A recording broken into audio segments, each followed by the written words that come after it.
Hi everybody, welcome back to my channel. Today I'm going to be talking metaphysics. This video is not going to be for everybody.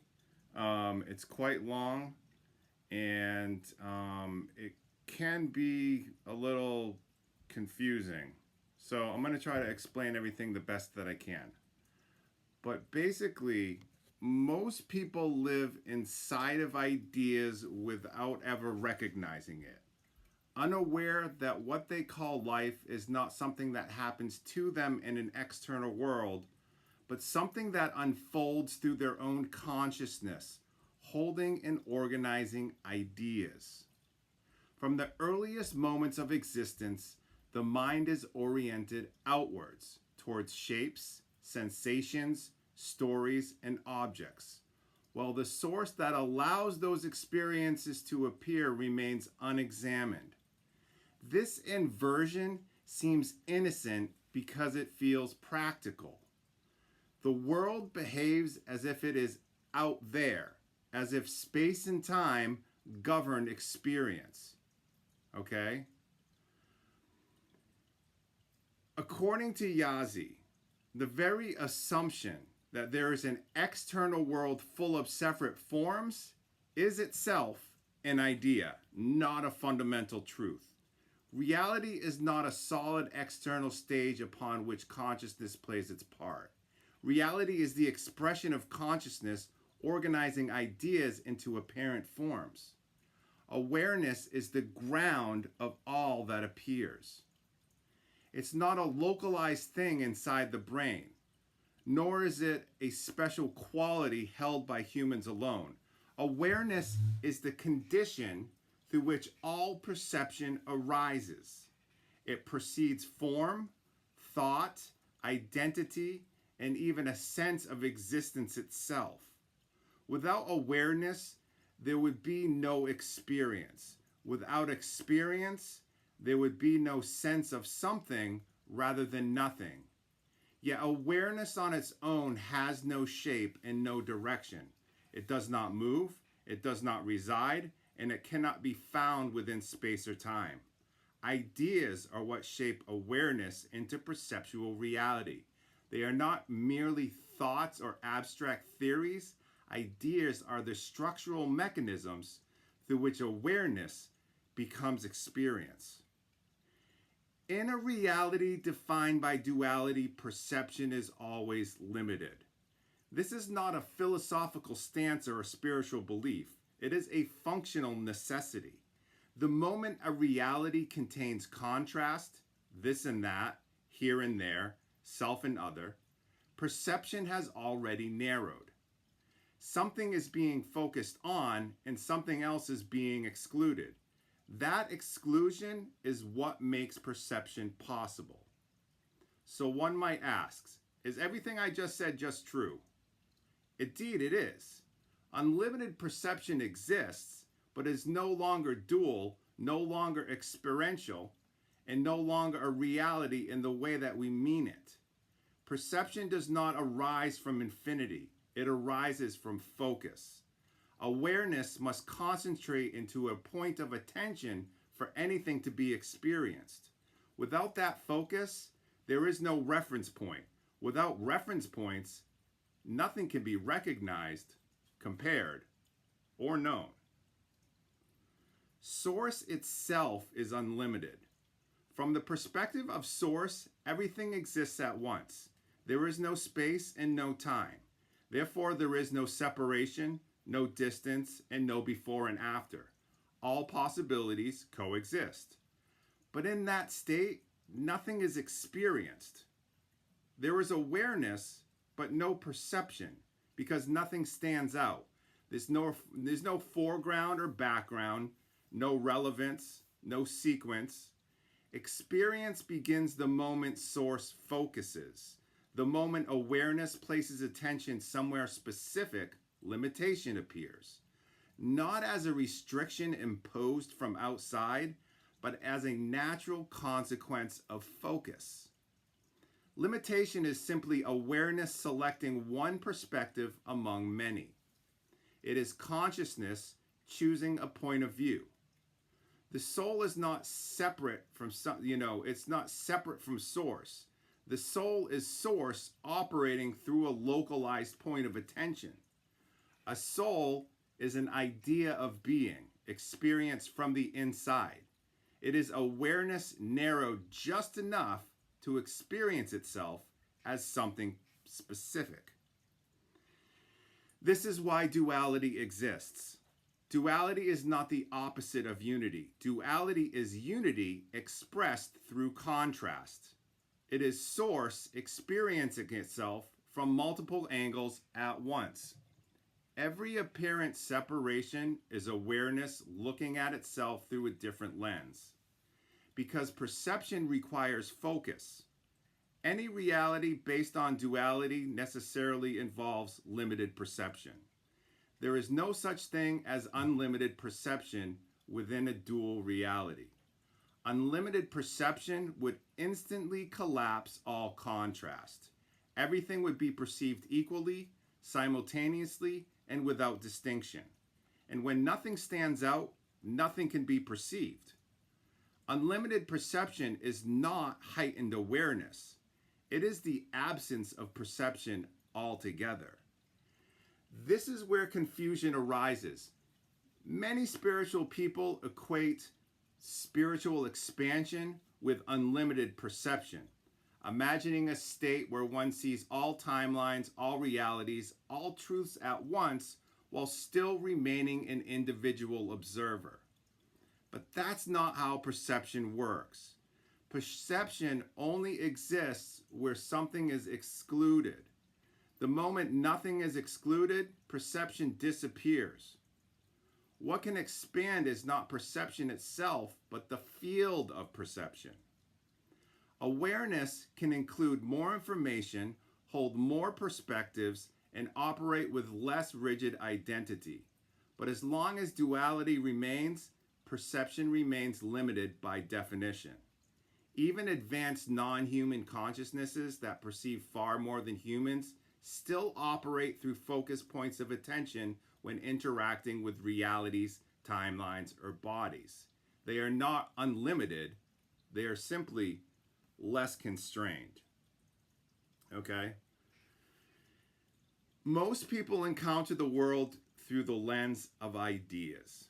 Ideas are the invisible architecture of experience. They are not mere thoughts or abstract concepts. They are the functional tools through which awareness becomes usable. When idea arises, the idea that I am a person, the idea that time moves forward, the idea that reality is fixed, it structures perception, focusing attention, organizing memory, shaping emotional response, and filtering sensory input. Without ideas, experience would not vanish, but it would have no differentiation. Everything would be equally present, equally available, equally unnoticed. Ideas are therefore not passive. They are intrinsic manifestations of awareness, expressions of source experiencing itself. Time itself is an idea, not merely a convention, but the sense that there is a linear sequence through which events unfold.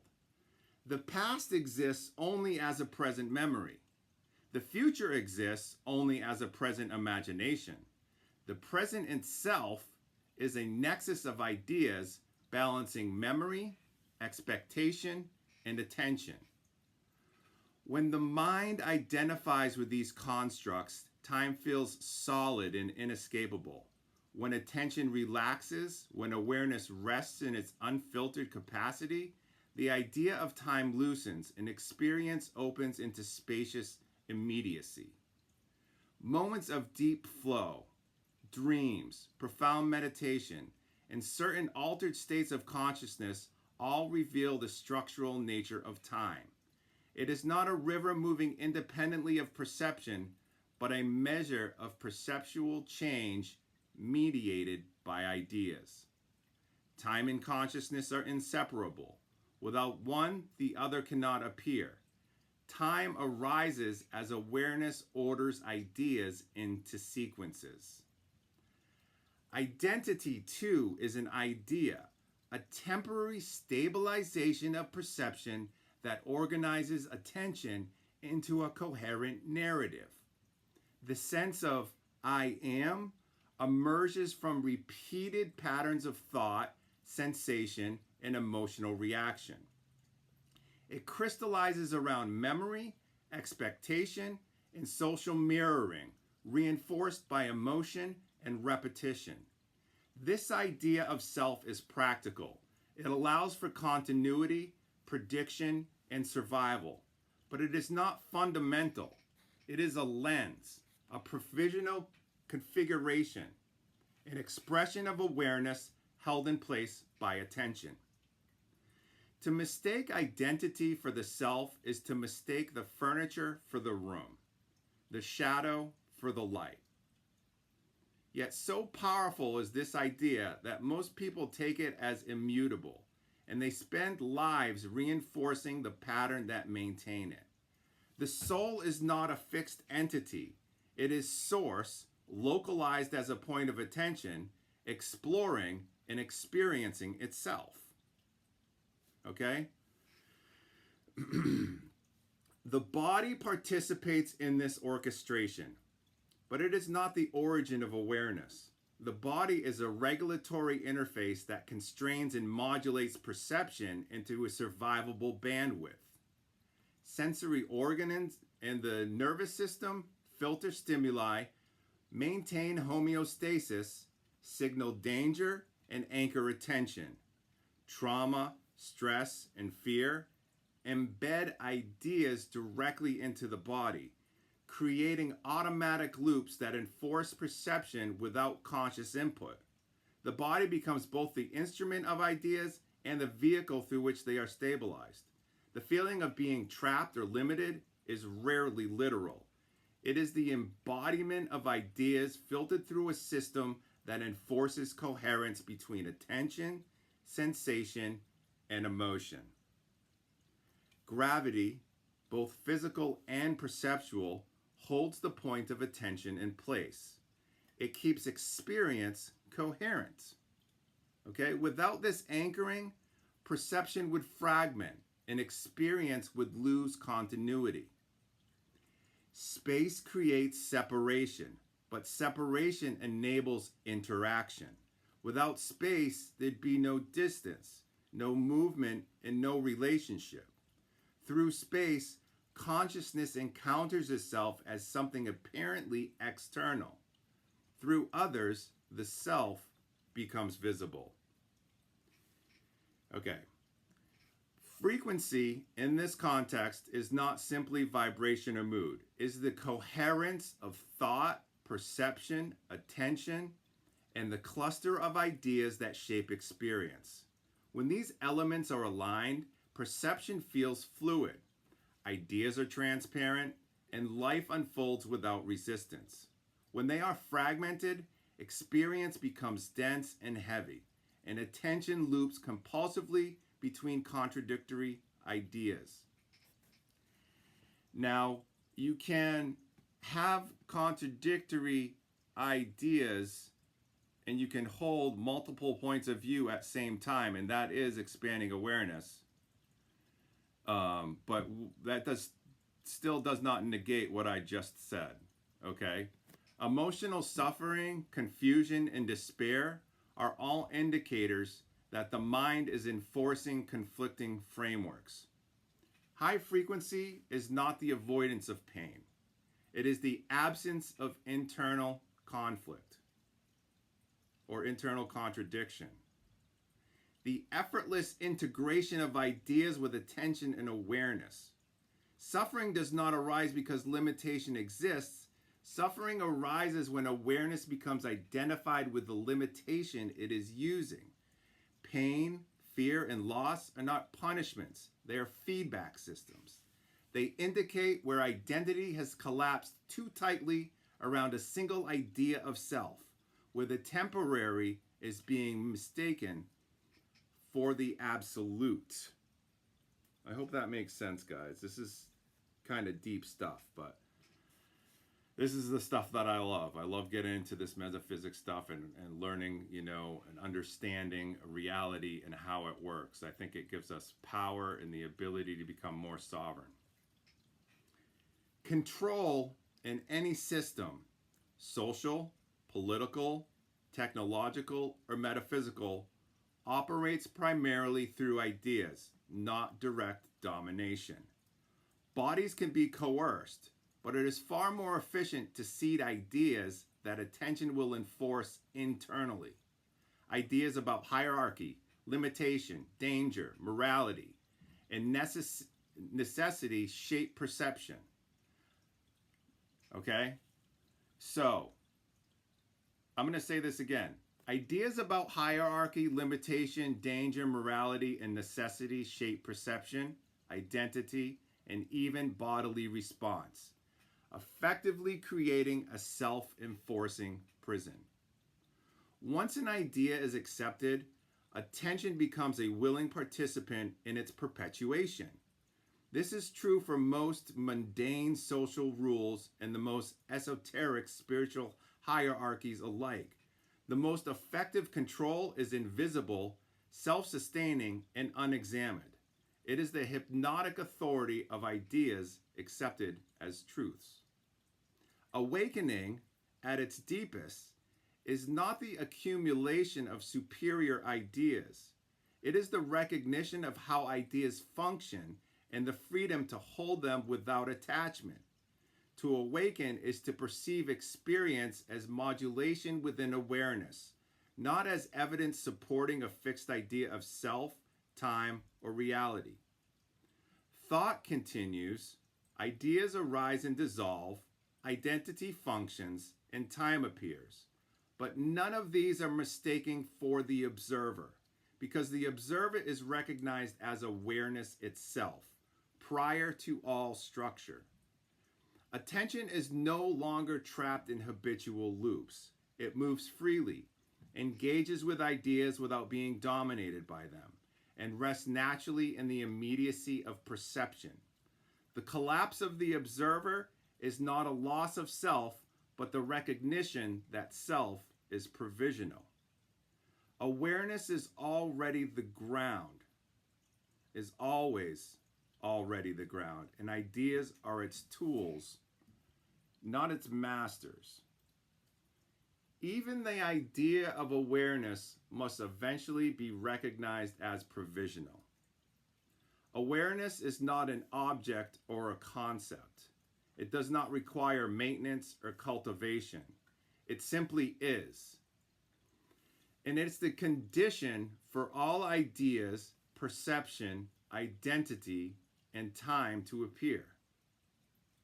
To mistake awareness for a goal or achievement is to introduce yet another layer of filtering, another set of ideas through which perception is constrained. Freedom is simply recognition.